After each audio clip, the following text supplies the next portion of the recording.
Hi friends, welcome to அம்மி and Bommi kitchens. இப்போ பார்த்தீங்கன்னா ரம்ஜானுக்கு பெருநாளைக்கு பிரியாணி செய்யறதுக்கான ஐட்டம்ஸ் தான் வந்திருக்கு.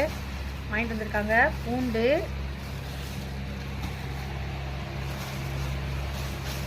பிறகு பச்சை மிளகாய்,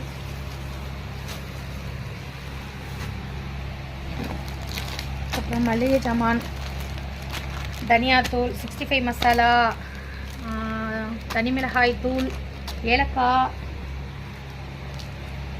தனிமிளகாய்த்தூள்லாம் எக்ஸ்ட்ராவே தேவைப்படும். அதனால் எல்லாத்தையும் நான் அபு வந்து செக் பண்ணிட்டு இருக்காரு. அப்புறம் வந்துட்டு இஞ்சி,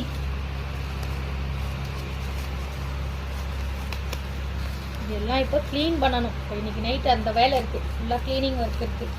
இஞ்சி பூண்டு எல்லாம் நல்லா க்ளீன் பண்ணி அரைச்சி பேஸ்ட்டாக தனித்தனியாக எடுத்துக்கணும்.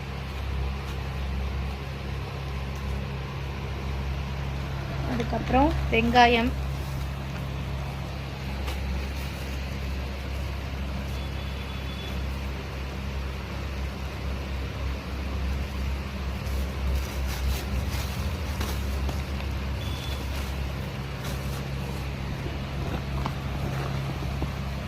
இது எல்லாமே வெங்காயம் தான்.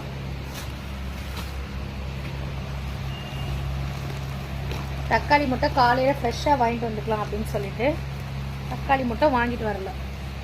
இது எல்லாமே வெங்காயம் தான்.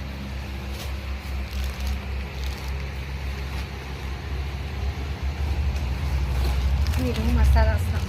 தனியாத்தூள், தனி மிளகாய் தூள், பட்டை. இந்த சுருள் பட்டை தான் வந்துட்டு பிரியாணிக்கு டேஸ்ட்டை கொடுக்கும். ரொம்ப சூப்பராக இருக்கும் இந்த சுருள் பட்டை.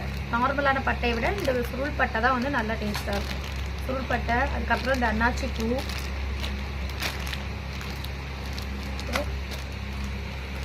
சீரகப்பொடி, அப்புறம் கரம் மசாலா, கிராம்பு.